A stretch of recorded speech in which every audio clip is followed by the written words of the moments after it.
Vasiliy Lomachenko versus George Kambosos Jr. 12 rounds in the 135-pound division. This one is taking place over in Australia. It's also going to be an IBF title fight. The belt is on the line. This is going to be interesting. Let's get into it. Let's start with Lomachenko. 17 wins, 3 losses, 11 wins by way of knockout. Both of these men have common opponents, Teofimo Lopez and Devin Haney. Kambosos beat Teofimo and lost to Devin Haney twice, but different fights for both men, which we'll get into a little bit later. You know, at 126, 130, man, Loma was that dude for years, man. Loma no Moschenko. Remember they used to call him that, right? The Matrix, dangerous footwork, right? Angle changes, and how he seemed to be able to make adjustments at the right time and to come out on top.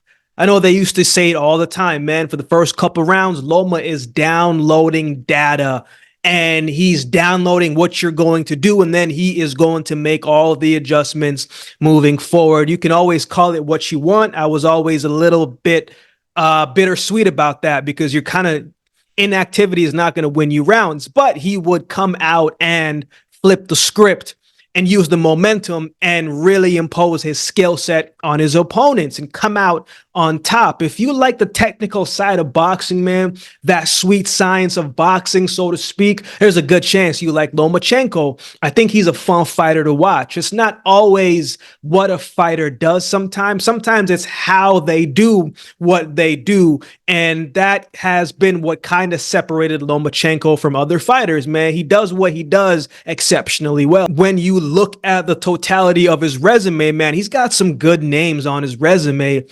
Gary Russell Jr., he fought, I think, in his 3rd fight and beat him and won the title, right? Nicholas Walter, remember, Nicholas Walter at one point was a big, imposing, heavy punching figure.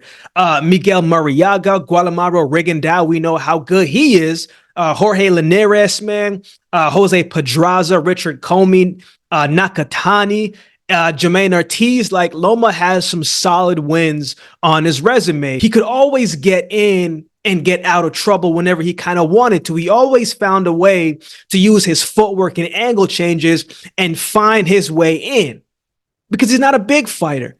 At 5'7", 5'6", 5'7", 65-inch reach, you know, it leaves with questions of how is he going to fare when he fights guys that are bigger than he is, stronger than he is. How is he going to be able to get it on the inside and then get out once he faces those top level bigger guys in the division? And so that was one of the questions.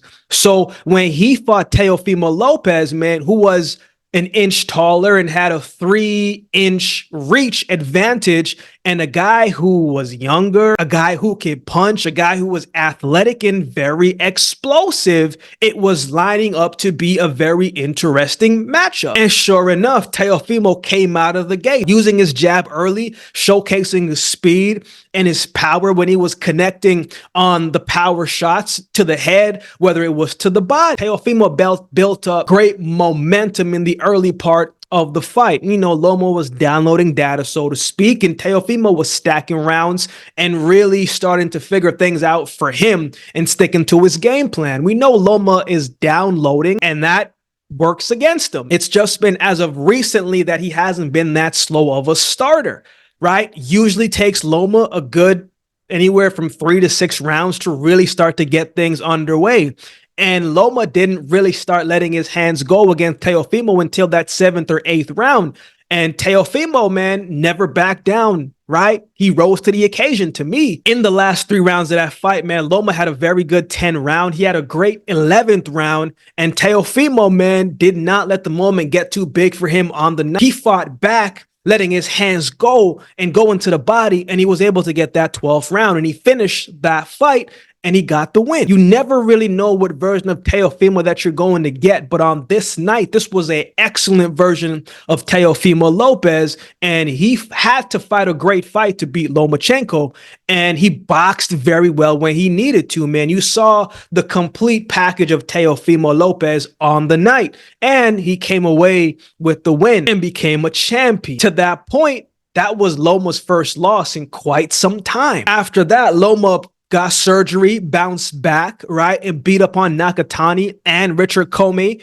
And even though he got the win against Jermaine Ortiz, he had to earn that win, and he had to steal that win in the last few rounds of the fight. Jermaine Ortiz is kind of built similarly to Teofimo Lopez, right? Built strong, explosive, athletic, can fight on the inside and box on the outside when they need to. And Loma had problems with that. Again, bigger guys, athletic guys, where it is not easy for Loma to just have his way in the fight. When he fought Devin Haney, I thought it was a exciting fight, man. It was one of my favorite fights that year, just an all-around good, solid fight.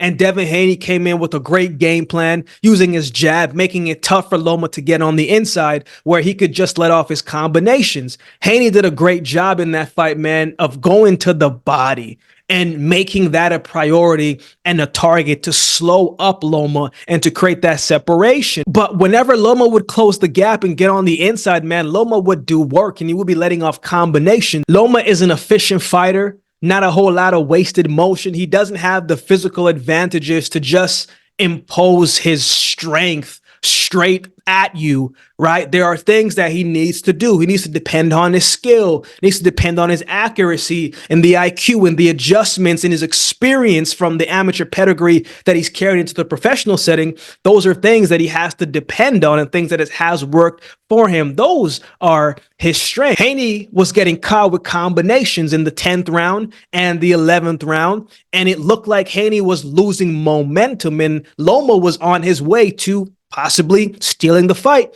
and coming away on top. But in the 11th round, man, Haney took back the momentum and went back to what was working in the early part of the fight, and that was going to the body and moving laterally and creating that separation using the jab and making it hard for Loma to just lunge in to take the angles that he needed. And Haney just went back to basics and came away with the win. But on the other side of it too, like, Loma was building so much momentum in that 10th round, in that 11th round. Seemed like he had Haney hurt a couple times in those rounds. Seemed like he took that last round off. And because he took that last round off, he lost the fight. You could definitely see he did not fight the same way in the 12th round as he did in the 10th and the 11th round, man. So we've seen enough of Lomachenko over the years to know what he can do and what we are going to get. And of course, what he's capable of, right? Like, he's still competing at a very high level. He's well liked across the board, man. He's been in some tough fights, especially recently. Losing to Haney, I'm sure affected him mentally too, because you could see, you know, he really wanted that fight, man. He really wanted to be a champion again. He's 36 years old now, and age isn't everything, but it could be something, right? He's been in a lot of wars and a lot of fights over his career, man. What does he have left, right? Does he have one more left in him? I think he's got a couple good fights left in him, but if he does lose this fight, I don't think we see too much more of Lomachenko, but he's not going in thinking that he's going to lose the fight, and neither should George Kambosos. Let's talk about him. George Kambosos, 21 wins, 2 losses, 10 wins by way of knockout. Man, I think this might be one of the most important fights of George Kambosos' career right now. Before he fought Teofimo Lopez, he fought Mickey Bay and Lee Selby and won both of those fights by split decision victory. That fight could have went either way depending on what you were looking for. When he fought Teofimo, he won by split decision. So, you know, split decision, majority decision, he really hasn't gotten a unanimous decision victory in a couple years. Going into the Teofimo fight, man, that fight had an interesting buildup as well too. He was canceled, I think, 3 times. The trash talk between those two men seemed like it was all bad blood. Cats were going back and forth, man.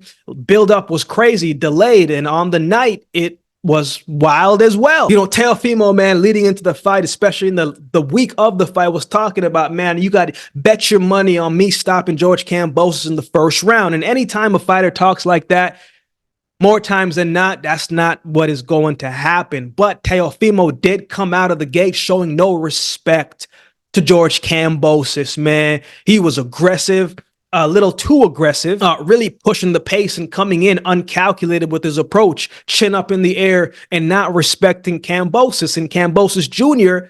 has very good timing. He's a very good counter puncher, and he was going to use Teofimo's momentum against him. That was probably one of the game plan going into this fight. I don't think George Kambosos is a devastating puncher by no means, but he caught Teofimo perfectly, timed him perfectly before the first round ended and dropped him. Talk about change of events right out the gates. I think Teofimo overlooked George Kambosos, and he didn't expect the type of fight that he got on the night. But you got to credit Teofimo Lopez because he turned it up late and got himself a knockdown in the 10th round. And the only thing that kept George Kambosos up, man, for the rest of that round and the rest of the fight, man, was his heart and his will, man, and just that warrior mentality and that warrior spirit, because he was hurt.